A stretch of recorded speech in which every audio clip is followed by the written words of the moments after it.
Learn Punjabi ਵਿੱਚ Jagjit sir ਇਸ channel ਤੇ ਆਪ ਸਾਰਿਆਂ ਦਾ ਸਵਾਗਤ ਹੈ।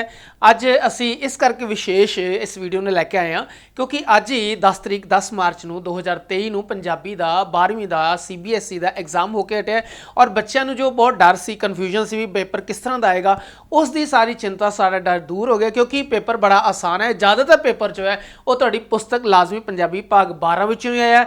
ਅਸੀਂ ਕਿਸ ਤਰ੍ਹਾਂ ਪੇਪਰ ਆਇਆ, ਉਸਦਾ ਕੀ ਉੱਤਰ ਸੀ, ਅਸੀਂ ਹੁਣੇ ਇਸ ਦੇ ਉੱਤਰ ਜਿਹੜਾ ਸੋਲਵ ਕਰਦੇ ਹਾਂ ਔਰ ਅਸੀਂ ਆਪ ਦਾ ਬਹੁਤ ਧੰਨਵਾਦ ਕਰਦੇ ਹਾਂ ਕਿ ਲਰਨ ਪੰਜਾਬੀ ਵਿੱਚ ਜਗਜੀਤ ਸਰ ਇਸ ਚੈਨਲ ਨਾਲ ਰਲ ਕੇ ਤੁਸੀਂ ਆਪਣੀ ਤਿਆਰੀ ਕੀਤੀ ਹੈ। ਆਪ ਜੀ ਦੇ ਨੰਬਰ ਬਹੁਤ ਵਧੀਆ ਆਉਂਦੇ ਨੇ ਤੇ ਜ਼ਰੂਰ ਆਪਣੇ ਜੋ ਐਕਸਪੀਰੀਅੰਸ, ਜੋ ਅਨੁਭਵ ਹੈ ਉਸ ਨੂੰ ਇੱਕ ਛੋਟੀ ਜਿਹੀ ਵੀਡੀਓ ਬਣਾ ਕੇ ਮੇਰੇ ਨਾਲ ਜ਼ਰੂਰ ਸਾਂਝੀ ਕਰਨਾ ਔਰ ਉਸ ਵੀਡੀਓ ਨੂੰ ਅਸੀਂ ਆਪਣੀ ਆਉਣ ਵਾਲੀ ਵੀਡੀਓ ਨਾਲ ਜ਼ਰੂਰ ਅਟੈਚ ਕਰਾਂਗੇ ਔਰ ਤੁਹਾਡਾ ਧੰਨਵਾਦ ਵੀ ਕਰਾਂਗੇ। ਇਸ ਕਾਰਨ ਲਈ ਆਪ ਦੇ ਸਹਿਯੋਗ ਦੀ ਕਾਮਨਾ ਕੀਤੀ ਜਾਂਦੀ ਹੈ। ਮੇਰੀ ਉਹਨਾਂ ਸਾਰੇ ਵਿਦਿਆਰਥੀਆਂ ਨੂੰ ਬੇਨਤੀ ਹੈ ਕਿ ਜਿਨ੍ਹਾਂ ਨੇ 12ਵੀਂ ਚ ਪੰਜਾਬੀ ਕਲੀਅਰ ਕਰ ਲਈ ਹੈ, ਕਿਉਂਕਿ ਪੇਪਰ ਦੇਤਾ, ਪੰਜਾਬੀ ਤੁਹਾਡੀ ਕਲੀਅਰ ਹੋ ਗਈ ਸਮਝੋ, ਪਰੰਤੂ ਚੰਗੇ ਨੰਬਰ ਲੈ ਕੇ ਤੁਸੀਂ ਆਉਣ ਵਾਲੇ ਸਮੇਂ ਵਿੱਚ ਪੰਜਾਬੀ ਵਿੱਚ ਫੀਲਡ ਨੂੰ ਚੁਣਨਾ, ਕਿਉਂਕਿ ਇਸ ਸਮੇਂ ਜੋ ਸਰਕਾਰੀ ਤੌਰ ਤੇ ਪੰਜਾਬੀ ਭਾਸ਼ਾ ਖਤਮ ਕਰਨ ਦੇ ਉਪਰਾਲੇ ਕੀਤੇ ਜਾ ਰਹੇ ਹੈ ਕਿਉਂਕਿ ਜੋ 3 ਭਾਸ਼ਾ ਫਾਰਮੂਲਾ ਸੀ ਉਸ ਵਿੱਚ ਪੰਜਾਬੀ ਨੂੰ ਐਡੀਸ਼ਨਲ ਸਬਜੈਕਟ ਦੇ ਤੌਰ ਤੇ ਲਿਆ ਜਾਂਦਾ ਸੀ, ਪਰ ਸਰਕਾਰਾਂ ਵੱਲੋਂ ਨਿਊ ਐਜੂਕੇਸ਼ਨ ਪਾਲਿਸੀ ਜੋ ਲੇਟੈਸਟ ਉਸ ਵਿੱਚ ਇਸ ਐਡੀਸ਼ਨਲ ਸਬਜੈਕਟ ਦੀ ਥਾਂ ਹੁਣ ਇੱਕ ਸਕਿੱਲ ਵਾਲਾ ਸਬਜੈਕਟ ਲਾਇਆ ਜਾ ਰਿਹਾ ਹੈ। ਹੁਣ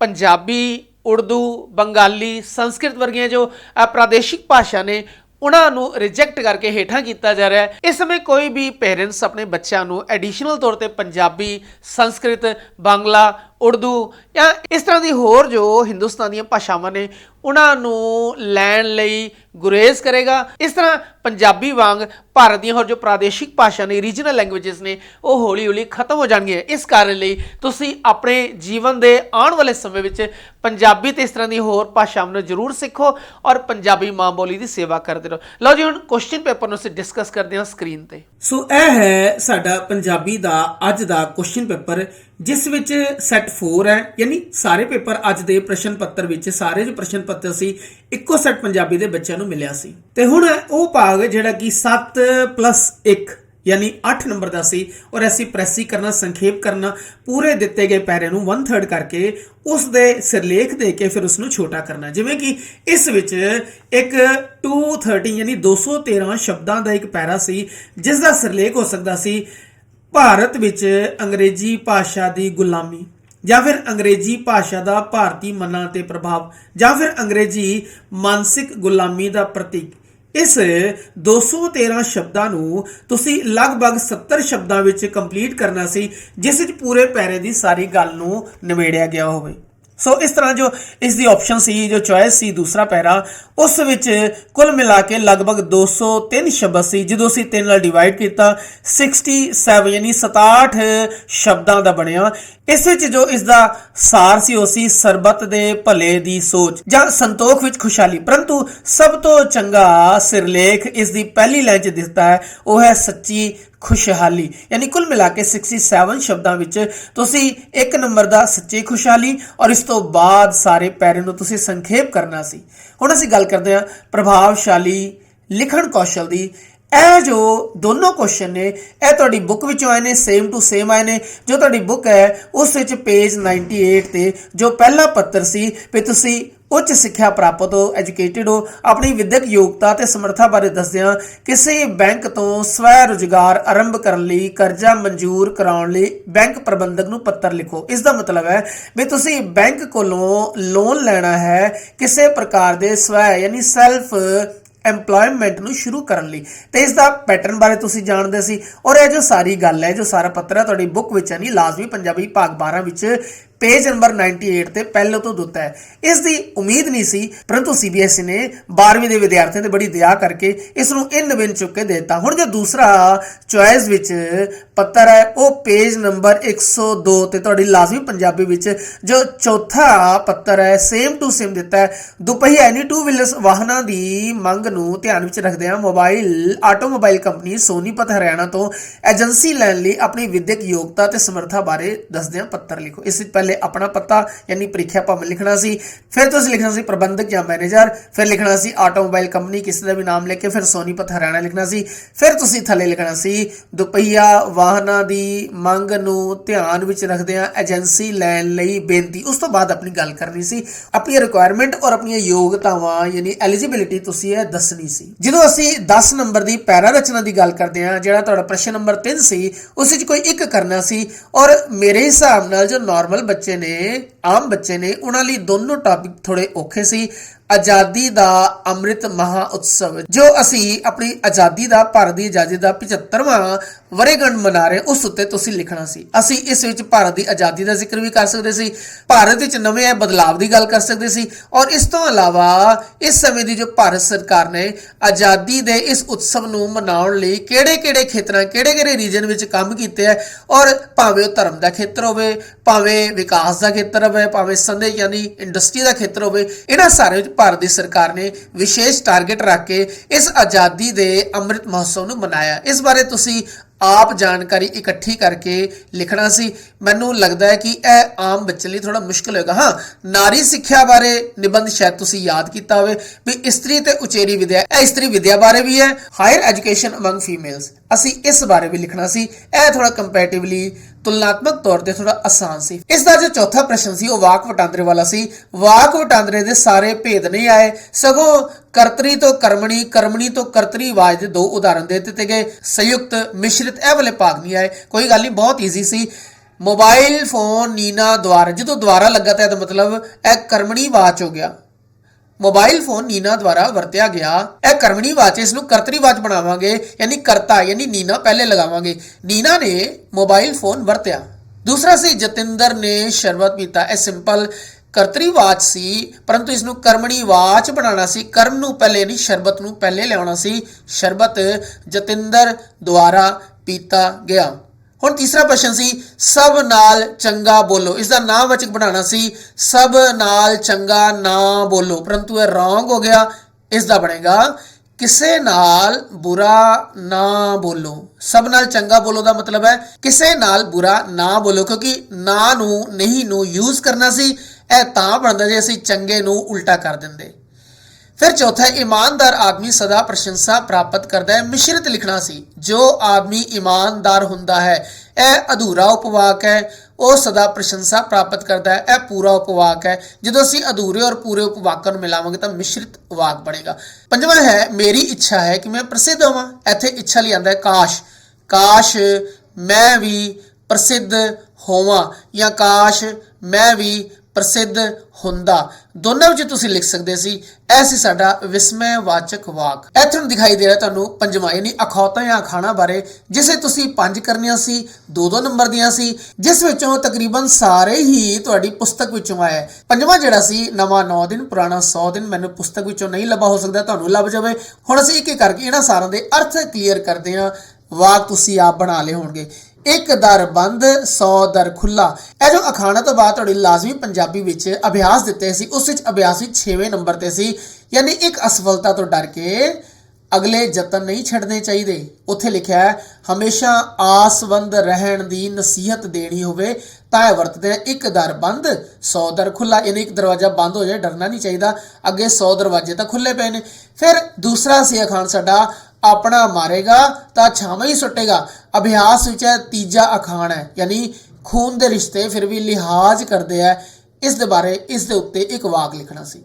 ਤੀਸਰਾ ਹੈ ਵੇਲੇ ਦੀ ਨਮਾਜ਼ ਕੁਵੇਲੇ ਦੀਆਂ ਟੱਕਰਾਂ, ਪੁਸਤਕ ਵਿੱਚੋਂ ਲਾਜ਼ਮੀ ਪੰਜਾਬੀ ਵਿੱਚੋਂ 50ਵਾਂ ਅਖਾਣ ਸੀ ਹਰ ਕੰਮ ਨਿਸ਼ਚਿਤ ਸਮੇਂ ਤੇ ਕਰਨਾ ਚਾਹੀਦਾ ਹੈ, ਕੁਵੇਲੇ ਕਿਸੇ ਕੰਮ ਕਰਨ ਦਾ ਕੋਈ ਲਾਭ ਨਹੀਂ।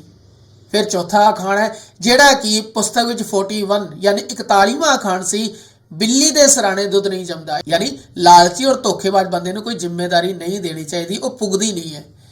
ਫਿਰ ਪੰਜਵਾਂ ਸੀ ਨਵਾਂ 9 ਦਿਨ ਪੁਰਾਣਾ 100 ਦਿਨ, ਯਾਨੀ ਪੁਰਾਣੀ ਚੀਜ਼ ਭਰੋਸੇਮੰਦ ਹੁੰਦੀ ਹੈ, ਪੁਰਾਣੇ ਰਿਸ਼ਤੇ ਭਰੋਸੇਮੰਦ ਹੁੰਦੇ ਹਨ।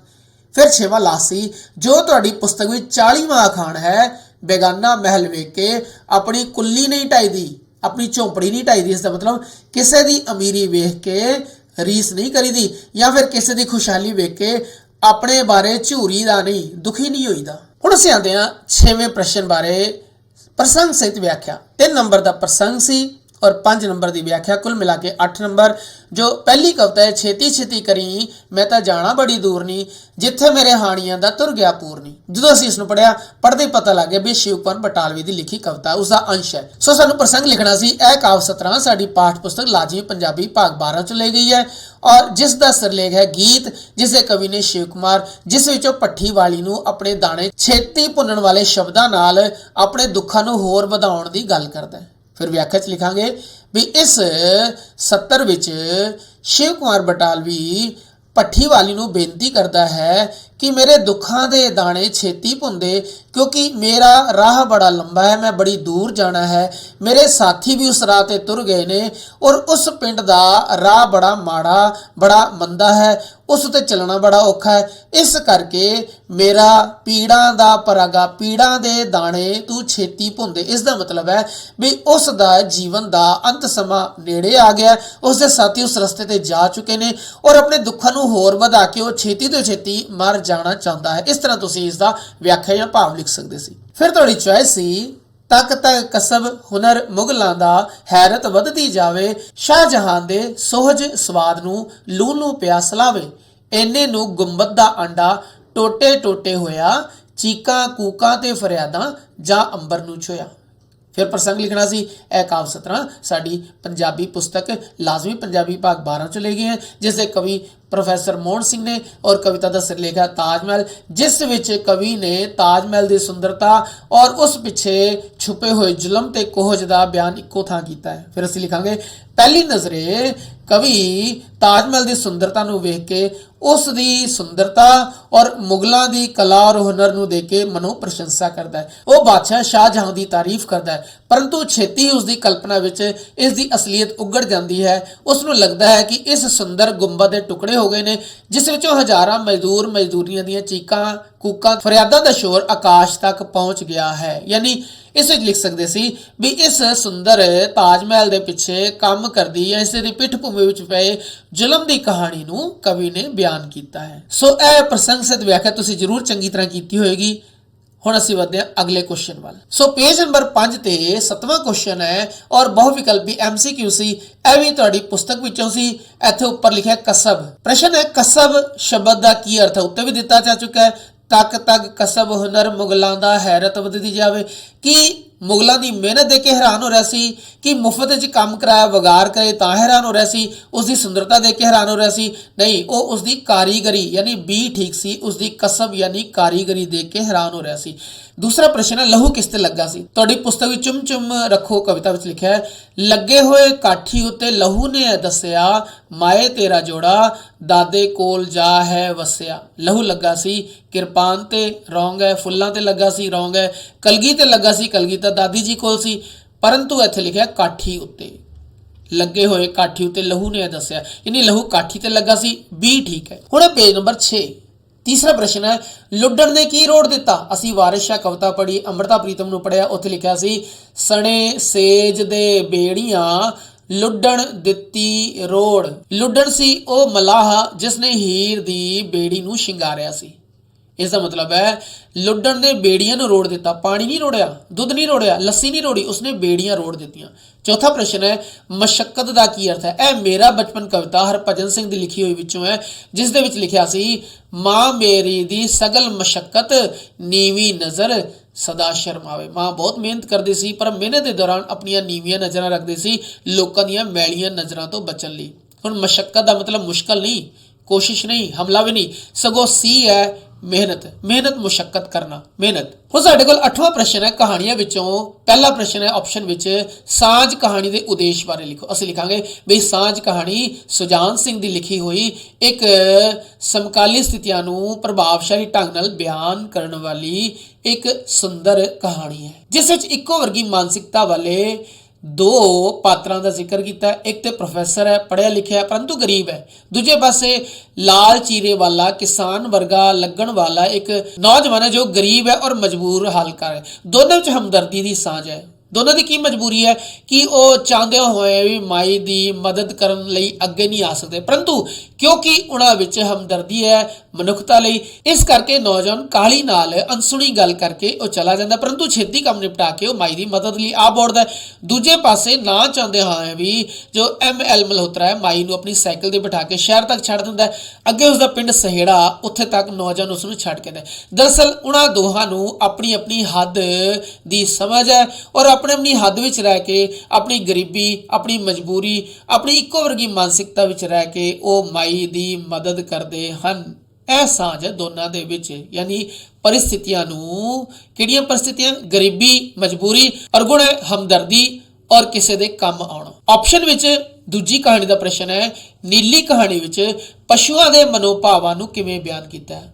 ਅਸੀਂ ਲਿਖਾਂਗੇ ਇਹ ਕਹਾਣੀ ਕਰਤਾਰ ਸਿੰਘ ਦੁੱਗਲ ਦੀ ਲਿਖੀ ਹੈ, ਜਿਸ ਵਿੱਚ ਨੀਲੀ ਗਾਂ ਦਾ ਨਾਮ ਹੈ ਜੋ ਇੱਕ ਪਸ਼ੂ ਹੈ, ਬੜੀ ਸੁੰਦਰ ਹੈ। ਉਹ ਪਸ਼ੂ ਹੋਣ ਕਰਕੇ ਉਸਦੇ ਮਨੋਭਾਵ ਮੂਕ ਨੇ, ਸ਼ਾਂਤ ਨੇ, ਪਰੰਤੂ ਲੇਖਕ ਆਪਣੀ ਕਹਾਣੀ ਕਲਾ ਨਾਲ ਉਸ ਨੂੰ ਇਸਤਰੀ ਰੂਪ ਵਿੱਚ ਉਸਦਾ ਮਾਨਵੀਕਰਨ ਕਰਦਾ ਹੈ, ਉਸ ਨੂੰ ਇਸਤਰੀ ਰੂਪ ਵਿੱਚ ਪੇਸ਼ ਕਰਦਾ ਹੈ। ਜਦੋਂ ਮਸਾਲੇ ਦੀ ਟੋਕਰੀ ਚੁੱਕ ਕੇ ਗਵਾਲਾ ਜਾਣ ਲੱਗਦਾ ਹੈ ਕਿਉਂਕਿ ਉਸ ਨੂੰ ਆਪਣੇ ਦੁੱਧ ਦੀ ਕੀਮਤ ਚਾਹੀਦੀ ਹੈ, ਉਸ ਨੂੰ ਵੱਛੀ ਦੇ ਮਰਨ ਦਾ ਭੋਰਾ ਵੀ ਅਫਸੋਸ ਨਹੀਂ, ਉਸ ਨੂੰ ਵੱਛੀ ਦੇ ਮਰਨ ਦਾ ਕੋਈ ਦੁੱਖ ਨਹੀਂ, ਉਸ ਨੂੰ ਸਿਰਫ ਦੁੱਧ ਦੀ ਆਸ ਹੈ, ਦੁੱਧ ਰਾਹੀਂ ਪੈਸੇ ਮਿਲਣ ਦੀ ਆਸ ਹੈ।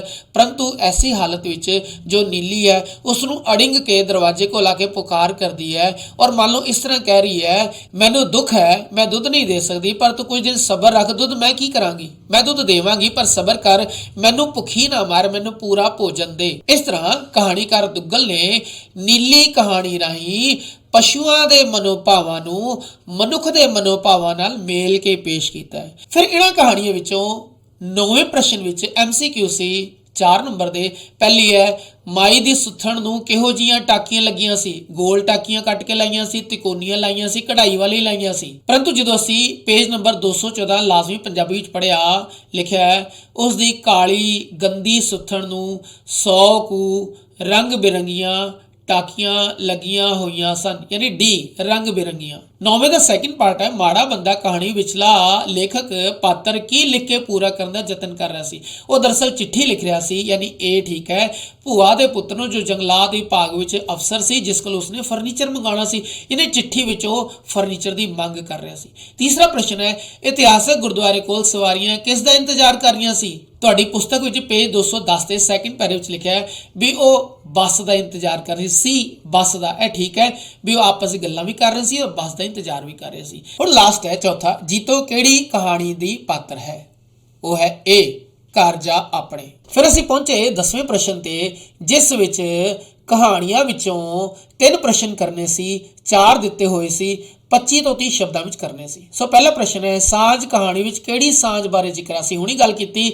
ਇਸ ਵਿੱਚ ਗਰੀਬੀ ਔਰ ਮਜਬੂਰੀ ਦੀ ਜੋ ਸਾਂਝ ਹੈ ਉਹ ਦੋਹਾਂ ਵਿੱਚ ਹੈ। ਪ੍ਰੋਫੈਸਰ ML ਮਲਹੋਤਰਾ ਲਾਲ ਚੀਰੇ ਵਾਲੇ ਸਾਈਕਲ ਸਵਾਰ ਜੋ ਕਿਸਾਨ ਵਰਗਾ ਲੱਗਦਾ ਹੈ, ਜਿਸ ਵਿੱਚ ਮਨੁੱਖਾਂ ਪ੍ਰਤੀ ਹਮਦਰਦੀ ਦੀ ਸਾਂਝ ਹੈ। ਪਹਿਲੇ ਮਾਈ ਬੁੱਢੀ ਚੀਰੇ ਵਾਲੇ ਨੂੰ ਬੇਨਤੀ ਕਰਦੀ ਹੈ ਪਰ ਅਨਸੁਣੀ ਕਰਕੇ ਚਲਾ ਜਾਂਦਾ ਕਿਉਂਕਿ ਉਸ ਨੂੰ ਆਪਣਾ ਕੰਮ ਪਹਿਲੇ ਕਰਨਾ ਹੈ, ਪਰ ਛੇਤੀ ਨਿਬੇੜ ਕੇ ਉਹ ਮਾਈ ਨੂੰ ਲੈਣ ਸ਼ਹਿਰ ਦੇ ਮੋੜ ਤੇ ਆ ਜਾਂਦਾ। ਦੂਜੇ ਪਾਸੇ ਪ੍ਰੋਫੈਸਰ ML ਮਲਹੋਤਰਾ ਉਹ ਨਾ ਚਾਹੁੰਦਾ ਹੋਇਆ ਮਾਈ ਬੁੱਢੀ ਨੂੰ ਆਪਣੀ ਸਾਈਕਲ ਤੇ ਕੈਰੀਅਰ ਤੇ ਬਿਠਾ ਲੈਂਦਾ ਹੈ, ਪਰੰਤੂ ਜਦੋਂ ਉਹ ਸ਼ਹਿਰ ਪਹੁੰਚਦਾ ਹੈ ਤਾਂ ਉਹ ਨੌਜਵਾਨ ਆਪਣਾ ਕੰਮ ਮੁਕਾ ਕੇ ਵਾਪਿਸ ਆ ਜਾਂਦਾ। ਗੱਲਾਂ ਕੋਈ ਨਹੀਂ ਹੁੰਦੀਆਂ, ਪਰੰਤੂ ਦੋਨਾਂ ਦੀਆਂ ਅੱਖਾਂ ਵਿੱਚ ਨਜ਼ਰਾਂ ਮਿਲਦੀਆਂ, ਸਾਂਝ ਪੈਦਾ ਹੁੰਦੀ ਹੈ। ਸਾਂਝ ਹੈ ਗਰੀਬੀ, ਮਜਬੂਰੀ, ਪਰ ਲੋੜਵੰਦ ਪ੍ਰਤੀ ਹਮਦਰਦੀ ਦੀ ਸਾਂਝ। ਹਮਦਰਦੀ ਹੈ ਪਰ ਮਜਬੂਰੀ ਵੀ ਹੈ, ਕਿਉਂਕਿ ਇੱਥੇ ਦੋਹਾਂ ਵਿੱਚ ਪੈਸੇ ਦੀ ਯਾਨੀ ਆਰਥਿਕ ਤੰਗੀ ਦੀ ਮਜਬੂਰੀ ਹੈ। ਇਹ ਸਾਂਝ ਉਹਨਾਂ ਦੋਨਾਂ ਵਿੱਚ। ਅਗਲਾ ਪ੍ਰਸ਼ਨ ਹੈ 10ਵੇਂ ਦਾ, ਗਵਾਲੇ ਵੱਲੋਂ ਮਸਾਲੇ ਦੀ ਟੋਕਰੀ ਚੁੱਕ ਲਿਜਾਣ ਬਾਅਦ ਨੀਲੀ ਦੀ ਯਾਨੀ ਗਾਂ ਦੀ ਮਾਨਸਿਕ ਹਾਲਤ ਨੂੰ ਲੇਖਕ ਕਿਵੇਂ ਬਿਆਨ ਕਰਦਾ ਹੈ? ਜਦੋਂ ਗਵਾਲਾ ਮਸਾਲੇ ਦੀ ਟੋਕਰੀ ਚੁੱਕ ਕੇ ਗੁੱਸੇ ਹੋ ਕੇ ਜਾਣ ਲੱਗਦਾ ਹੈ ਤਾਂ ਉਹ ਗੇਟ ਕੋਲ ਆ ਜਾਂਦੀ ਹੈ, ਅੜਿੰਗ ਕੇ ਉਸ ਨੂੰ ਪੁਕਾਰਦੀ ਹੈ, ਆਵਾਜ਼ਾਂ ਮਾਰਦੀ ਹੈ ਕਿ 2 ਦਿਨ ਹੋਏ ਨੇ ਮੇਰੀ ਵੱਛੀ ਮਰੀ ਨੂੰ, ਮੈਂ ਛੇਤੀ ਭੁੱਲ ਜਾਵਾਂਗੀ, ਮੈਂ ਦੁੱਧ ਦਿਆ ਕਰਾਂਗੀ, ਤੂੰ ਮੁੜ ਆ, ਮੈਨੂੰ ਭੁੱਖਾ ਨਾ ਮਾਰ। ਇਸ ਤਰ੍ਹਾਂ ਗਾਂ ਦੇ ਮਨ ਦੀ ਦਰਦਨਾਕ ਹਾਲਤ ਨੂੰ ਇੱਕ ਇਸਤਰੀ ਰੂਪ ਵਿੱਚ ਉਸ ਦਾ ਮਾਨਵੀਕਰਨ ਕਰਕੇ ਕਰਤਾਰ ਸਿੰਘ ਦੁੱਗਲ ਨੇ ਬੜੇ ਸੁੰਦਰ ਤਰੀਕੇ ਨਾਲ ਇਸ ਨੂੰ ਪੇਸ਼ ਕੀਤਾ ਹੈ। ਤੀਸਰਾ ਪ੍ਰਸ਼ਨ ਹੈ, ਜੀਤੋ ਦੇ ਵਿਆਹ ਤੋਂ ਬਾਅਦ ਉਸਦੇ ਵੀਰ ਦੀ ਮਨੋਦਸ਼ਾ ਕਿਹੋ ਜਿਹੀ ਹੋਗੀ? ਇੱਥੇ ਅਸੀਂ ਸਾਰੀ ਕਹਾਣੀ ਛੱਡ ਕੇ ਡੋਲੀ ਦੇ ਸੀਨ ਤੱਕ ਪਹੁੰਚਦੇ ਹਾਂ ਵੀ ਡੋਲੀ ਦੇ ਸਮੇਂ ਜੋ ਵੀਰ ਹੈ ਜੀਤੋ ਦਾ ਉਹ ਬੜਾ ਭਾਵੁਕ ਹੋ ਜਾਂਦਾ ਹੈ। ਉਹ ਛੇਤੀ ਤੋਂ ਛੇਤੀ ਡੋਲੀ ਦੇ ਨੇੜੇ ਨਹੀਂ ਪਹੁੰਚਣਾ ਚਾਹੁੰਦਾ। ਸਾਰੇ ਮਿਲ ਲੈਣ, ਮੁੜ ਕੇ ਉਹ ਮਿਲ ਲਵੇਗਾ। ਛੋਟੇ ਭਰਾ ਨੂੰ ਆਪਣੀ ਜੀਤੋ ਦੇ ਨਾਲ ਤੋਰਨ ਨੂੰ ਉਹ ਬਿਠਾ ਦਿੰਦਾ ਹੈ। ਹੁਣ ਉਹ ਸੋਚਦਾ ਵੀ ਇਹ ਹੁਣ ਕਿਸੇ ਦੀ ਦਾਸੀ ਬਣੇਗੀ, ਸਾਰੀ ਉਮਰ ਉਸਦੀ ਗੁਲਾਮੀ ਕਰੇਗੀ। ਉਹ ਕਦੇ ਭੈਣ ਨੂੰ ਤੰਗ ਨਹੀਂ ਹੋਣ ਦੇਣਾ ਚਾਹੁੰਦਾ। ਉਸ ਨੂੰ ਸਾਰੇ ਅਤੀਤ ਯਾਦ ਆ ਜਾਂਦੇ ਹੈ, ਆਪਣੀ ਭੈਣ ਨਾਲ ਬਿਤਾਏ ਉਹ ਅਤੀਤ ਦੇ ਦਿਨ ਯਾਦ ਆ ਜਾਂਦੇ ਹੈ। ਉਹ ਉਦਾਸ ਹੋ ਜਾਂਦਾ। ਫਿਰ ਅਚਾਨਕ ਹੀ ਛੋਟੇ ਭਰਾ ਨੂੰ ਉਠਾ ਕੇ ਗੰਦੇ ਸਬਜ਼ੀ ਵਾਲੇ ਕੱਪੜਿਆਂ ਸਮੇਤ ਜੀਤੋ ਦੀ ਡੋਲੀ ਵਾਲੀ ਕਾਰ ਵਿੱਚ ਬੈਠ ਜਾਂਦਾ ਔਰ ਖੁਦ ਉਸ ਨੂੰ ਉਸਦੇ ਘਰ ਛੱਡਣ ਲਈ ਤਿਆਰ ਹੋ ਜਾਂਦਾ ਹੈ। ਇਹ ਸਾਰੀ ਵਿਆਹ ਤੋਂ ਬਾਅਦ ਦੀ ਮਨੋਦਸ਼ਾ ਹੈ। ਚੌਥਾ ਪ੍ਰਸ਼ਨ ਹੈ, ਰਿਕਸ਼ੇ ਵਾਲੇ ਨਾਲ ਲੇਖਕ ਦੀ ਪਤਨੀ ਦੇ ਝਗੜੇ ਦਾ ਕੀ ਕਾਰਨ ਸੀ? ਅਸੀਂ ਲਿਖਾਂਗੇ, ਮਾੜਾ ਬੰਦਾ ਕਹਾਣੀ ਵਿੱਚ ਪ੍ਰੇਮ ਪ੍ਰਕਾਸ਼ ਨੇ ਇਹ ਦੱਸਿਆ ਹੈ ਕਿ ਲੇਖਕ ਦੀ ਪਤਨੀ ਦੁਪਹਿਰੇ 2 ਵਜੇ ਸਬਜ਼ੀ ਮੰਡੀ ਤੋਂ ਤੁਰੀ। ਉਸਨੇ ਮਾਡਲ ਟਾਊਨ ਲਈ ਰਿਕਸ਼ਾ ਕੀਤਾ ਔਰ ਉਸ ਲਈ ਉਸਨੇ 2 ਰੁਪਏ ਨਿਸ਼ਚਿਤ ਕੀਤੇ, ਪਰੰਤੂ 1.5 ਮੀਲ ਅੱਗੇ ਜਾ ਕੇ ਸ਼ਕਤੀ ਨਗਰ ਦੇ ਕੋਲ ਉਤਰੀ। ਰਸਤਾ ਖਰਾਬ ਸੀ, ਦੁਪਹਿਰ ਸੀ, ਲੰਮਾ ਰਸਤਾ ਸੀ, ਇਸ ਕਰਕੇ ਰਿਕਸ਼ੇ ਵਾਲੇ ਨੇ 2 ਦੀ ਥਾਂ ਹੁਣ 3 ਰੁਪਏ ਮੰਗੇ। ਪਰੰਤੂ ਜਦੋਂ ਲੇਖਕ ਦੀ ਪਤਨੀ ਨੇ 2 ਰੁਪਏ ਦਿੱਤੇ ਤਾਂ ਉਸਨੇ ਗੁੱਸੇ ਵਿੱਚ ਵਗਾ ਕੇ ਮਾਰੇ ਤੇ ਇਸ ਤਰ੍ਹਾਂ ਝਗੜਾ ਖੜਾ ਹੋ ਗਿਆ। 11ਵਾਂ ਪ੍ਰਸ਼ਨ ਸਾਡੇ ਪੰਜਾਬੀ ਸੱਭਿਆਚਾਰ ਦੇ ਬਾਰੇ। MCQ ਸੀ, ਬਹੁਤ ਆਸਾਨ ਸੀ। ਪਹਿਲਾ ਪ੍ਰਸ਼ਨ ਸੀ 11ਵੇਂ ਦਾ, ਮੁਕਤਸਰ ਦਾ ਮੇਲਾ ਕਦੋਂ ਲੱਗਦਾ ਹੈ? ਹੁਣ ਇਹ ਮਾਘੀ ਦਾ ਮੇਲਾ ਹੁੰਦਾ ਹੈ। ਮਾਘੀ ਦਾ ਮੇਲਾ ਚੇਤਰ ਦੇ ਮਹੀਨੇ 'ਚ ਨਹੀਂ ਆਉਂਦਾ, ਸਾਵਣ ਦੇ ਮਹੀਨੇ 'ਚ ਨਹੀਂ, ਫੱਗਣ ਦੇ ਮਹੀਨੇ 'ਚ ਨਹੀਂ, ਇਹ ਮਾਘੀ ਦਾ ਨਹੀਂ। A ਪਾਰਟ ਠੀਕ ਹੈ। ਸੈਕਿੰਡ ਹੈ, ਵਿਆਹ ਵਿੱਚ ਨਾਨਕੀ ਛੱਕ ਕੌਣ ਲੈ ਕੇ ਆਉਂਦਾ? ਇੱਥੇ ਲਿਖਿਆ ਹੀ ਹੋਇਆ ਨਾਨਕੀ, ਯਾਨੀ ਨਾਨਕੇ ਲੈ ਕੇ ਆਉਂਦੇ। B ਠੀਕ ਸੀ। ਤੀਸਰਾ ਪ੍ਰਸ਼ਨ ਹੈ, ਪੰਜਾਬ ਦੀ ਰਾਜ ਪੱਧਰੀ ਖੇਡ ਕਿਹੜੀ ਹੈ? ਪੇਜ ਨੰਬਰ 41 ਤੇ ਲਿਖਿਆ ਹੈ, ਕਬੱਡੀ ਪੰਜਾਬ ਦੀ ਰਾਸ਼ਟਰੀ ਖੇਡ ਹੈ। ਕਬੱਡੀ, ਹਾਕੀ ਨਹੀਂ। ਚੌਥਾ ਪ੍ਰਸ਼ਨ ਹੈ, ਪ੍ਰਸਿੱਧ ਨਾਚ ਝੂਮਰ ਪੰਜਾਬ ਦੇ ਕਿਸ ਇਲਾਕੇ ਦਾ ਲੋਕ ਨਾਚ ਹੈ? ਪੇਜ ਨੰਬਰ 70 ਤੇ ਹੈਡਿੰਗ ਲਿਖੀ ਹੈ ਝੂਮਰ ਦੀ, ਉੱਥੇ ਲਿਖਿਆ ਸੰਦਲਬਾਰ। D part ਸੰਦਲਬਾਰ। ਹੁਣ ਸਾਡਾ ਸਭ ਤੋਂ ਅਖੀਰਲਾ ਪ੍ਰਸ਼ਨ ਹੈ ਜੋ ਕਿ ਪੁਸਤਕ ਵਿੱਚੋਂ ਹੀ ਹੈ ਔਰ ਇੱਥੇ ਲਿਖਿਆ ਹੇਠ ਲਿਖੇ ਪ੍ਰਸ਼ਨਾਂ ਵਿੱਚੋਂ 12ਵਾਂ ਪ੍ਰਸ਼ਨ ਹੈ, ਕੋਈ ਦੋ ਚੋਇਸ ਸੀ ਐਨੀ ਟੂ 70 ਤੇ 80 ਸ਼ਬਦ, ਯਾਨੀ 7 ਤੋਂ 8-9 ਲਾਈਨਾਂ ਵਿੱਚ ਲਿਖਣਾ ਸੀ। ਪਹਿਲਾ ਹੈ, ਪੰਜਾਬ ਦੇ ਮੁੱਖ ਮੌਸਮੀ ਮੇਲੇ ਕਿਹੜੇ ਹਨ? ਇੱਕ ਮੇਲੇ ਦਾ ਵੇਰਵਾ ਦਿਓ, ਅਸੀਂ ਡਿਸਕਸ ਕਰ ਚੁੱਕੇ ਸੀ ਰਿਵੀਜ਼ਨ ਵੀਡੀਓ ਵਿੱਚ। ਇਹ ਸੀ ਤੁਹਾਡੀ ਪੁਸਤਕ ਵਿੱਚੋਂ ਇਸ ਪਾਠ ਦਾ ਚੌਥਾ ਪ੍ਰਸ਼ਨ। ਸੋ ਸੀ ਬਸੰਤ, ਹੋਲੀ, ਤੀਆਂ, ਇਸ ਤੋਂ ਇਲਾਵਾ ਹੋਰ ਪੰਜਾਬ ਦੇ ਮੁੱਖ ਮੌਸਮੀ ਮੇਲੇ ਹਨ। ਇੱਕ ਮੇਲੇ ਦਾ ਤੀਆਂ ਦਾ ਕਰ ਸਕਦੇ ਸੀ ਵੀ ਤੀਆਂ ਸਾਵਣ ਦੇ ਮਹੀਨੇ ਦੀ 30 ਯਾਨੀ 3 ਤਰੀਕ ਨੂੰ ਮਨਾਈ ਜਾਂਦੀ ਹੈ। ਇਸ ਸਮੇਂ ਜੋ ਰੁੱਤ ਹੈ ਬੜੀ ਮਨਮੋਹਕ ਹੋ ਜਾਂਦੀ ਹੈ। ਹਰ ਪਿੰਡ ਵਿੱਚ ਮੇਲੇ ਲੱਗਦੇ ਹੈ। ਵਿਆਹੀਆਂ ਔਰ ਕੁਆਰੀਆਂ ਕੁੜੀਆਂ ਤਿਆਰ ਹੋ ਕੇ ਪਿੱਪਲਾਂ ਹੇਠ ਪਿੰਗਾਂ ਝੂਟਦੀਆਂ ਨੇ, ਗੀਤ ਗਾਉਂਦੀਆਂ, ਮੌਜਾਂ ਮੇਲੇ ਕਰਦੇ ਹੋਏ ਇੱਕ ਮੇਲੇ ਦੇ ਰੂਪ ਵਿੱਚ ਇਹ ਤੀਆਂ ਦਾ ਤਿਉਹਾਰ ਬਣ ਜਾਂਦਾ ਹੈ। ਇਸ ਤਰ੍ਹਾਂ ਪਹਿਲਾ ਹੋ ਗਿਆ ਸਾਡਾ ਪੂਰਾ। ਦੂਸਰਾ ਪ੍ਰਸ਼ਨ ਹੈ 12ਵੇਂ ਦਾ, ਮਨੁੱਖੀ ਜੀਵਨ ਵਿੱਚ ਰਸਮਾਂ ਰੀਤਾਂ ਦੇ ਮਹੱਤਵ ਬਾਰੇ ਲਿਖੋ। ਇਹ ਸੀ ਤੁਹਾਡਾ ਫਸਟ ਪ੍ਰਸ਼ਨ, ਯਾਨੀ ਪੰਜਾਬ ਦੇ ਰਸਮ ਰਿਵਾਜ। ਇਸ ਵਿੱਚ ਪਹਿਲਾ ਪ੍ਰਸ਼ਨ ਸੀ, ਇਸ ਦਾ ਉੱਤਰ ਸੀ ਵੀ ਜੋ ਰਸਮੋ ਰਿਵਾਜ ਨੇ ਮਨੁੱਖ ਦੀਆਂ ਸਦਰਾਂ ਔਰ ਜਜ਼ਬਿਆਂ ਦੀ ਤਰਜਮਾਨੀ ਕਰਦੇ ਨੇ। ਭਾਈਚਾਰੇ ਵਿੱਚ ਜੀਵਾਂ ਦੇ ਜਨਮ, ਮਰਨ, ਵਿਆਹ, ਸ਼ਾਦੀ ਦੇ ਮੌਕੇ ਤੇ ਇਹਨਾਂ ਰਸਮਾਂ ਰਿਵਾਜਾਂ ਦਾ ਅਸਲੀ ਰੂਪ ਸਾਡੇ ਸਾਹਮਣੇ ਆਉਂਦਾ ਹੈ। ਮੌਤ ਵੇਲੇ ਇਹ ਰਸਮੋ ਰਿਵਾਜ ਮਨੁੱਖ ਦੇ ਮਨ ਦੇ ਭਾਰ ਨੂੰ ਹੌਲਾ ਕਰਦੇ ਨੇ ਔਰ ਇਹ ਜੋ ਰਸਮੋ ਰਿਵਾਜ ਨੇ ਸਾਡੇ ਜੀਵਨ ਵਿੱਚ ਉਸਾਰੂ ਰੋਲ ਨਿਭਾਉਂਦੇ ਹਨ। ਤੀਸਰਾ ਪ੍ਰਸ਼ਨ ਸੀ, ਕੁੱਲ ਮਿਲਾ ਕੇ 2 ਹੀ ਕਰਨੇ ਸੀ, ਅਸੀਂ ਤੀਸਰਾ ਵੀ ਕਰਦੇ ਹਾਂ ਵੀ ਜੀਵਨ ਦੇ ਵਿਕਾਸ ਵਿੱਚ ਲੋਕ ਖੇਡਾਂ ਦੀ ਕੀ ਭੂਮਿਕਾ ਹੈ? ਅਸੀਂ ਲਿਖਾਂਗੇ ਵੀ ਖੇਡਾਂ ਇੱਕ ਪਾਸੇ ਮਨੋਰੰਜਨ ਦਾ ਮੁੱਖ ਸਾਧਨ ਸੀ, ਪਰੰਤੂ ਮਨੁੱਖੀ ਜੀਵਨ ਵਿੱਚ ਬਹੁਪੱਖੀ ਵਿਕਾਸ ਲਈ ਇਹਨਾਂ ਲੋਕ ਖੇਡਾਂ ਦਾ ਬਹੁਤ ਮਹੱਤਵਪੂਰਨ ਭੂਮਿਕਾ ਹੈ। ਇੱਕ ਪਾਸੇ ਸਰੀਰਕ ਬਲ ਵਿੱਚ ਵਾਧਾ ਕਰਦੀਆਂ ਨੇ, ਦੂਜੇ ਪਾਸੇ ਰੂਹ ਨੂੰ ਖੁਸ਼ੀ ਦਿੰਦੀਆਂ ਨੇ। ਮਾਨਸਿਕ ਸਰੀਰਕ ਵਿਕਾਸ ਲਈ ਲੋਕ ਖੇਡਾਂ ਬਹੁਤ ਜ਼ਰੂਰੀ ਨੇ। ਇਸ ਤੋਂ ਇਲਾਵਾ ਜਿਤਨੇ ਵੀ ਨੈਤਿਕ ਗੁਣਾਂ ਦਾ ਵਾਧਾ ਇਹਨਾਂ ਖੇਡਾਂ ਦੇ ਰਾਹੀਂ ਹੁੰਦਾ ਹੈ, ਉਹਨਾਂ ਦਾ ਝਲਕਾਰਾ ਆਪਣੇ ਉੱਤਰ ਵੀ ਜ਼ਰੂਰ ਦੇਣਾ ਸੀ। ਸੋ ਵਿਦਿਆਰਥੀਓ, ਇਹ ਸੀ ਅੱਜ ਦੇ ਪ੍ਰਸ਼ਨ ਪੱਤਰ ਦੇ ਉੱਤਰ। ਤੁਸੀਂ ਇਸ ਵਿੱਚ ਕੁਝ ਕੁ ਫੇਰ ਬਦਲ ਕਰਕੇ, ਕੁਝ ਕੁ ਆਪਣੇ ਵੱਲੋਂ ਐਡ ਕਰਕੇ ਜ਼ਰੂਰ ਲਿਖਣੇ ਔਰ ਮੈਨੂੰ ਪਤਾ ਹੈ ਵੀ ਇਸ ਪ੍ਰਸ਼ਨ ਪੱਤਰ ਵਿੱਚ ਅੱਜ ਦੇ ਪੇਪਰ ਵਿੱਚ ਤੁਸੀਂ ਬਹੁਤ ਚੰਗੇ ਨੰਬਰ ਲੈ ਕੇ ਆਓਗੇ ਜੇ ਤੁਸੀਂ ਸਾਰੀਆਂ ਰਿਵੀਜ਼ਨ ਵੀਡੀਓ ਦੇਖੀਆਂ ਨੇ। ਹੁਣ ਮੈਂ ਇਜਾਜ਼ਤ ਲੈਂਦਾ ਔਰ ਤੁਹਾਨੂੰ ਬਹੁਤ ਸਾਰੀ ਸ਼ੁਭਕਾਮਨਾਵਾਂ ਦਿੰਦਾ ਔਰ ਮਨ ਵਿੱਚ ਬੜੇ ਖੁਸ਼ੀ ਵਾਲੇ ਭਾਵ ਮਹਿਸੂਸ ਕਰਦਾ ਕਿ ਤੁਸੀਂ 12ਵੀਂ ਜਮਾਤ ਵਿੱਚ ਪੰਜਾਬੀ ਲੈ ਕੇ ਮਾਂ ਬੋਲੀ ਪੰਜਾਬੀ ਦੀ ਇੱਕ ਪ੍ਰਕਾਰ ਦੀ ਸੇਵਾ ਕੀਤੀ ਹੈ ਔਰ ਆਉਣ ਵਾਲੇ ਸਮੇਂ ਵਿੱਚ ਆਪਣੇ ਜੀਵਨ ਵਿੱਚ ਪੰਜਾਬੀ ਨੂੰ ਬਿਲਕੁਲ ਨਹੀਂ ਛੱਡੋਗੇ, ਇਸ ਨੂੰ ਅਪਣਾ ਕੇ ਇਸ ਨੂੰ ਫੜ ਕੇ ਰੱਖੋਗੇ, ਕਿਉਂਕਿ ਤੁਸੀਂ ਆਪਣੇ ਜੀਵਨ ਵਿੱਚ ਅਗਲੀ ਪੀੜ੍ਹੀ ਨੂੰ ਪੰਜਾਬੀ ਮਾਂ ਬੋਲੀ ਸੌਂਪ ਕੇ ਜਾਣੀ ਹੈ। ਸੋ ਬਹੁਤ ਸਾਰੀ ਸ਼ੁਭਕਾਮਨਾਵਾਂ ਨਾਲ ਇਜਾਜ਼ਤ ਚਾਹੁੰਦਾ। ਵਾਹਿਗੁਰੂ ਜੀ ਕਾ ਖਾਲਸਾ, ਵਾਹਿਗੁਰੂ ਜੀ ਕੀ ਫਤਿਹ। ਨਵੀਆਂ ਵੀਡੀਓ ਸਮੇਂ ਸਿਰ ਪ੍ਰਾਪਤ ਕਰਨ ਲਈ ਸਾਡੇ ਚੈਨਲ ਨੂੰ ਸਬਸਕ੍ਰਾਈਬ ਕਰੋ, ਨਾਲ ਹੀ ਬੈਲ ਆਈਕਨ ਦੇ ਬਟਨ ਨੂੰ ਦਬਾਓ। ਜੇਕਰ ਇਹ ਵੀਡੀਓ ਆਪ ਨੂੰ ਪਸੰਦ ਆਏ ਤਾਂ ਲਾਈਕ ਕਰੋ ਤੇ ਇਸ ਵੀਡੀਓ ਨੂੰ ਹੋਰਾਂ ਨਾਲ ਵੱਧ ਤੋਂ ਵੱਧ ਸ਼ੇਅਰ ਕਰੋ।